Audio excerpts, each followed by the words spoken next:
One more time, gold. The technical picture is brightening. Udo, welcome again. Gold. The technical picture is brightening. Why?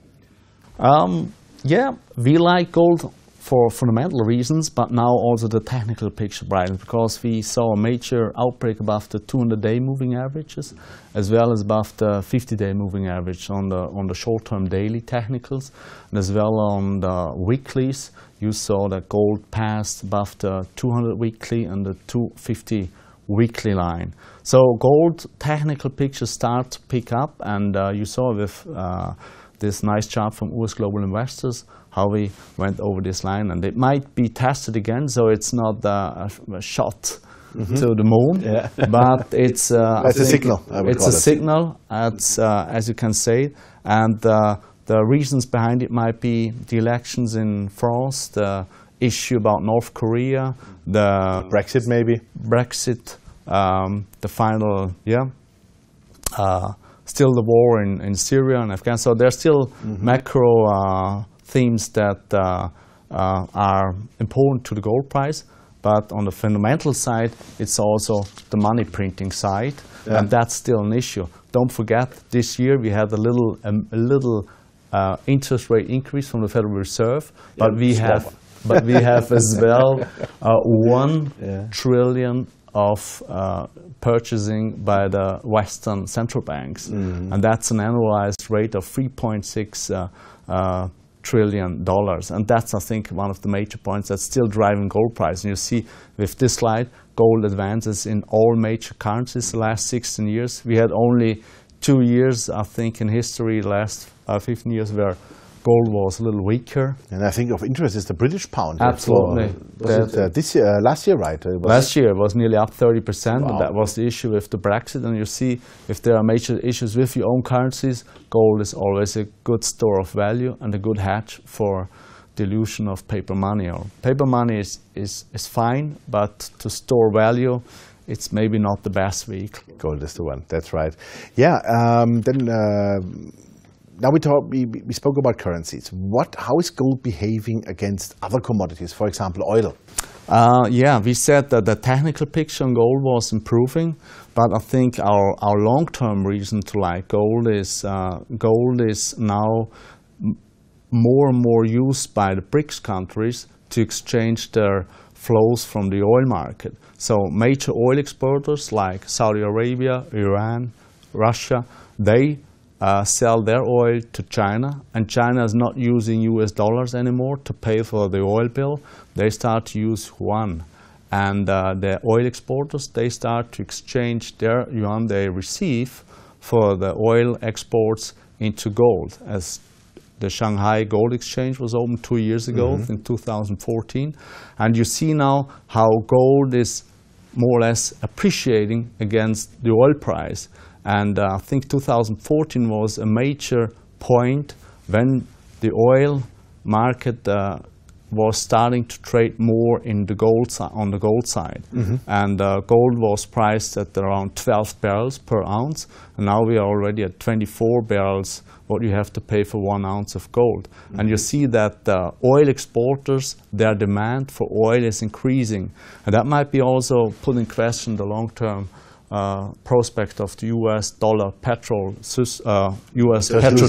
system. It's losing strength. It's losing strength because the US petrodollar system, people who received dollars, they bought US Treasuries immediately. And you saw it with the next slide, or the next slide, that the demand for US Treasuries is more or less collapsing. That just shows that the oil exporters start to exchange their income into gold. What do we see here now? I mean, the gold in the currency terms is big enough to cover the oil market? That's the problem. Not really, right? You see it. At the moment, it's only roughly 10%. So if you have an oil production yearly of about $1.7 trillion, and you have only 170 billion gold production, so that's only 10%, and I think something has to give, or I think maybe gold price has to increase considerably, that you can have a better coverage of the current oil market long term to be paid in gold. And compared also to the foreign treasuries hold, even the oil market looks quite small. Yeah, and, that's right. I think the other slide shows the size of the oil market, and gold and all other metals are still just tiny parts of the huge oil market. Oil is still the gorilla in the commodity market, but I think gold is starting to outperform since 2014 compared to oil, and that looks like it's going to continue so. And that's just what I said. I think the demand in US Treasuries, you see how that is collapsing, especially since the year 2014, exactly the date when gold started to outperform oil. And oil went down. And oil went down as well, but also relatively. And yeah, so what happened then? I think there was an issue with the GDXJ. And we saw that it was not traded, it was suspended. So what's your opinion on that? Gold versus the gold equities, especially with the GDXJ ETF fund from FANAC. Maybe if you go just back to last year you saw a tremendous recovery of the gold shares, especially of the small caps, and they more or less doubled also compared to the gold price.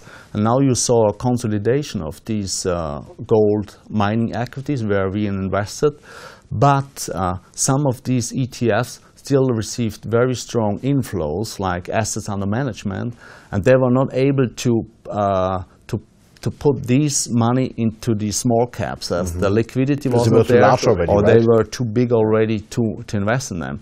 And that's just an issue people should think about, that for example, this ETF, the JDX Juniors, maybe doesn't have so many juniors as people think, and they have to buy majors or mid caps that not really represent what's on the plate from the ETF fund. I think to make sure you are in these very interesting producer or small caps, you have to either invest directly into these companies or you buy a stock picker fund that is picking stocks. And, that's right. So when we talk about stock picking, let's talk about one stock you have picked, and I think also Klondex was a company you spoke about last year. So maybe 2 words on that.